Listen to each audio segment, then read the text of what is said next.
السلام علیکم ورحمۃ اللہ وبرکاتہ۔ آج کی کہانی آپ کے سامنے پیش خدمت ہے۔ بسم اللہ الرحمن الرحیم۔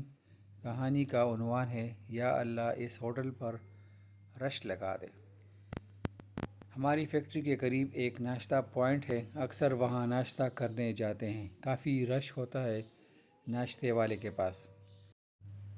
میں نے کافی مشاہدہ کیا کہ ایک شخص آتا ہے اور کھانا کھا کر بھیڑ کا فائدہ اٹھا کر چپکے سے پیسے دیے بغیر ہی نکل جاتا ہے، جھانسا دے کر۔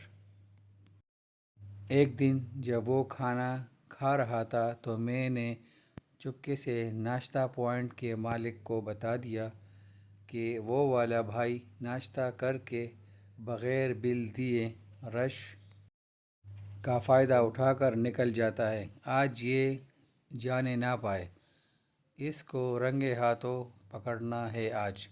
میری بات سن کر ناشتے والا مالک مسکرانے لگ گیا اور کہنے لگا کہ اسے نکلنے دو، کچھ نہیں کہنا اس کو، بعد میں بات کرتے ہیں۔ اب معمول وہ بھائی ناشتہ کرنے کے بعد ادھر ادھر دیکھتا ہوا جھانسا دے کر چپکے سے نکل گیا۔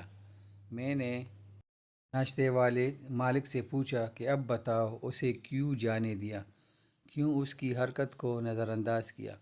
جو جواب اس ناشتے والے مالک نے دیا وہ جواب میرے 14 طبق روشن کر گیا۔ کہنے لگا کہ اکیلے تم نہیں، بہت سے بندوں نے اس کو نوٹ کیا اور مجھے بتایا، نہ بھی کوئی بتاتا تو مجھے خود ہی پتہ ہے اس کی حرکت کا۔ ہمیشہ سے کہنے لگا کہ یہ سامنے بیٹھا رہتا ہے اور جب دیکھتا ہے کہ میری دکان پر رش ہو گیا ہے تو چپکے سے آ کر کھانا کھا کر نکل جاتا ہے۔ میں ہمیشہ اس کو نظر انداز کر دیتا ہوں اور کبھی نہیں روکا، نہ پکڑا، نہ کبھی بے عزت کرنے کی کوشش کی، کیونکہ مجھے لگتا ہے کہ میری دکان پر رش ہی اس بندے کی دعا سے لگتا ہے۔